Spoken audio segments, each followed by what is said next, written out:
Hello, fellow kind of critics. Welcome to the show. Today we're going to do The Nun and Peppermint. I'm going to start out with The Nun, and if you guys are wondering where Ryan is, I don't know. I guess we're going to have to go back next week and see where he's at. But anyway, we got The Nun, which is a 2018 American Gothic supernatural horror film directed by Corin Hardy, who, has been really hasn't really done much besides his previous film, The Hollow, a couple years back. But of course, this is part of the Conjuring universe. Evil nun in a church. This is essentially the prequel of every single movie, starting from the first Conjuring. And after watching all of it, I thought this was probably the worst Conjuring universe movie of the entire series. And I still haven't seen the first Annabelle, which I heard wasn't as good as many people thought. But Annabelle Creation I did watch, and I thought that was definitely a good balance of character, story, and fantastic scary moments. This movie was unrelenting in its jump scares. And I think that's what a lot of people like to believe that the previous films were.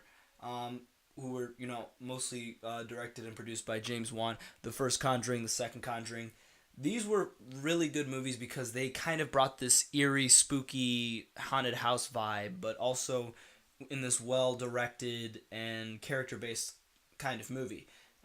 Especially when you get people like Patrick Wilson and Vera Farmiga as the Warrens, as these, couple who find and hunt down these ghosts and spirits and demons that are really hurting people's lives. And it was really good. It was really engaging. And they did the spin-offs with Annabelle Creation, the doll, one of the more popular of those of the franchise.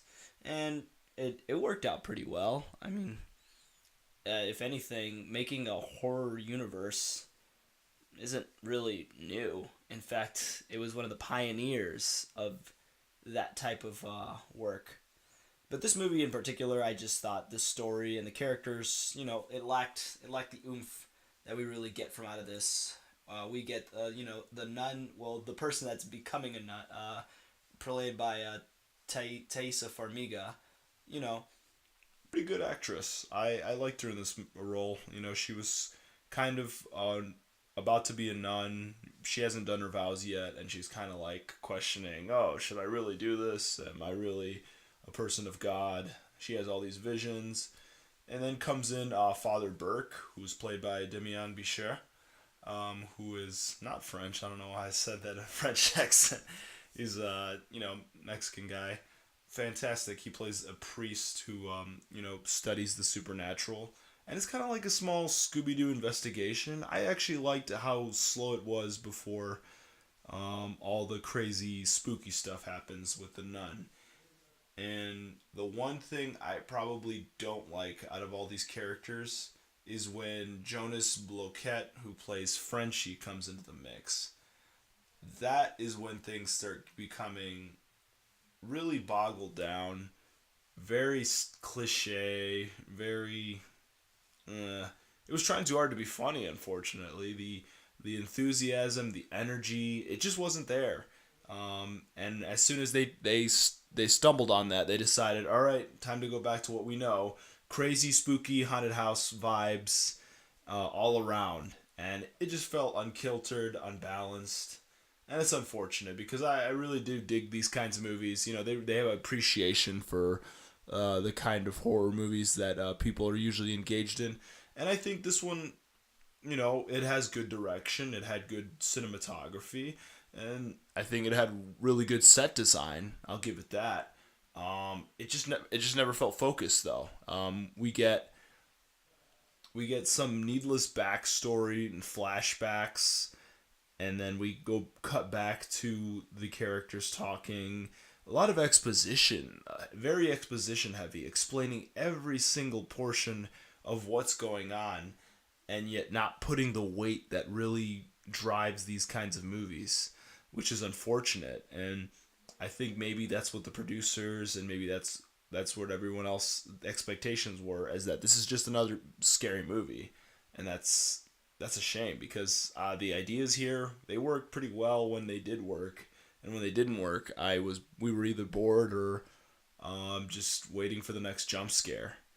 I really hope that these movies really come back to the quality and understanding that we really expect from them. But the Nun, scary Nun, really didn't dig her character, especially when we finally realize what they really are.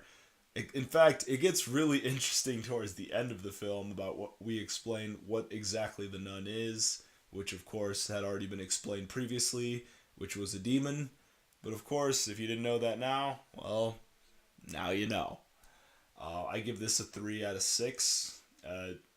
Again, one of the lower quality of the Conjuring universe movies, and as long as they keep making money, they're going to continue making this. I mean, this got number one at the box office, so congratulations, Warner Brothers. You got another win on you. So let's look at Peppermint. Peppermint, Peppermint, Peppermint. The one thing you did not expect from a movie like Peppermint is that they actually advertised peppermint Girl Scout cookies. That was the first scene too. That's ridiculous. Are you kidding me? Like the way this trailer cut out, it was straight up Taken but with a chick. But like Revenge, Punisher. It felt like an early 2000s action revenge movie that cobbled together Atomic Blonde, Taken, um, John Wick, all these latest trending action movies stitched itself together into this generic plot and just tried to elevate itself, and you just faltered at every step of the way. I don't know what the problem was, and to be honest, maybe that problem part of it was Jennifer Gardner, who hasn't done much of any movies in a while. I feel like this was her audition tapes for the event for an Avenger movie. Maybe she wants to be a superhero action hero. It just didn't work. The minute I see her on screen in a van, you know, after being a badass and taking out some guys and patching yourself up from a night's worth of killing, um, she just didn't have the look. She didn't have the look, the capability, and everything that she was able to do in this movie. It never felt believable, palpable, or even relatable in that matter. Especially when she quips, and this movie is fucking ridiculous. I don't get it. This movie is insane. You got a shootout in a pinata factory run by Koreans. What is this shit? You have this girl who's just this scrawny Jennifer Gardner with a shotgun, and it just seems like she's incapable of using this gun. Um, what is just there's these weird flashes of like it was like a filter that I don't even think movies should be using anymore because it just looks so amateurish. This is coming from a guy, Pierre Morel. He's been making movies since what, the 90s? Come on, man. You did Taken. That was your highlight career.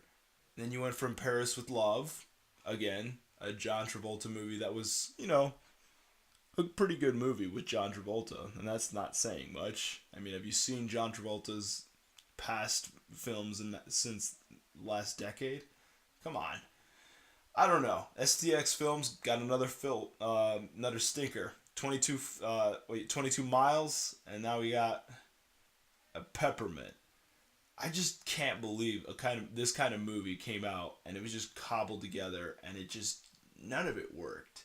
None of it felt like it mattered, and I just don't get it. I think what shocks me even more is that this was a rated R film, and yet it felt like a PG-13 film the way it was cut. You don't even get to see like these gruesome events of torture and violence because this is a woman driven to avenge the deaths of her of her husband and her daughter, and yet here we are.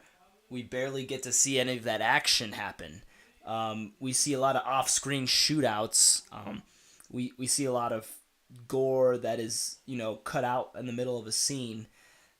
This is really strange, and it's a shame because I feel like what we have here is something that's pretty stupid and laughable. Could have been easy exploitation movie, and I think they were way in over with their heads. Pierre Morel, you just didn't give a shit when you made this movie. I could tell. Don't beat yourself up. I know you didn't care. And not to mention half of the movie isn't even about Jennifer Gardner's character, this soccer mom turned Navy SEAL mercenary, Avenger of Death, Angel of Death, Jennifer Gardner. No, we get half the screen time with a John Gallagher Jr. pretending to be a cop, and it just doesn't work. He he's just, even he sounds tired when he's talking. He's just like, wow, look at this. Oh, there's another case going on here. Oh, look at this. Oh, look at that. Like, he just doesn't care. He phoned in this fucking act. Like, we were supposed to care that this whole cop thing. I wanted to know more about the killer soccer mom. I didn't want to know about the cop melodrama. At least when I saw Taken, I saw a man driven to the edge having these specific set of skills. I didn't want to know about the police officer who had to clean up after every shootout he had with an Armenian. And I think this is when this is a movie made by the guy directed by Taken. If you thought Armenians got it bad, wait till you see what they did to the Mexicans in this movie. It's ridiculous. I cannot believe that they got this many different actors playing in this movie, and it's just pure stereotype, and it's genius. I fucking loved every part of this. I never get offended in these kind of things. I just laugh of how blatantly hilarious this kind of stuff is, because it still exists, and no one cares. No one's ever gonna care about these kinds of things, and it's amazing. You got the Santa Maria Angel of Death scythe statue and every part of this drug kingpin's drug den. You got the fucking clear lowriders vibe, lowrider accents. Hey Holmes, what's up Holmes? Like, this is such an xenophobic mentality, and yet we're watching this as if we're cheering on this white suburban soccer mom. I don't care, but it's just like, it's ridiculous. At least really, if you're gonna be that ridiculous with the stereotypes, at least make it as hammy as possible. The tone here is clear. It wants to be something serious. It wanted people to be invested in this. It wanted people to cheer on Jennifer Gardner, and yet I didn't really care, especially if they didn't put so much time into building up this story as it was. At least Taken took 20 minutes before the daughter got kidnapped. In this movie, it takes we spend the first 5 minutes in the future only to go back into the flashback of what happened before she became this assassin, and it just 5 minutes of seeing her daughter and her husband die in the most PG fashion possible in a cartel shootout, drive-by, I'm sorry. And then what? We were supposed to believe she had off-screen training for 5 years? Come on. I'd rather want to see the movie of her training. Like, that sounded at least a little bit more interesting. No, instead we got a bunch of police talking about it over a monitor. Like, really? On a $25 million budget, you would think they'd even care. So yeah, 2 out of 6 stars. So bad it's good. I honestly, if you get a couple friends, watch this. It's pretty funny, honestly. It's ridiculous, and this is definitely something that I was not expecting. But yeah, this weekend, a little bit of a stinker, but we'll see what next week brings us.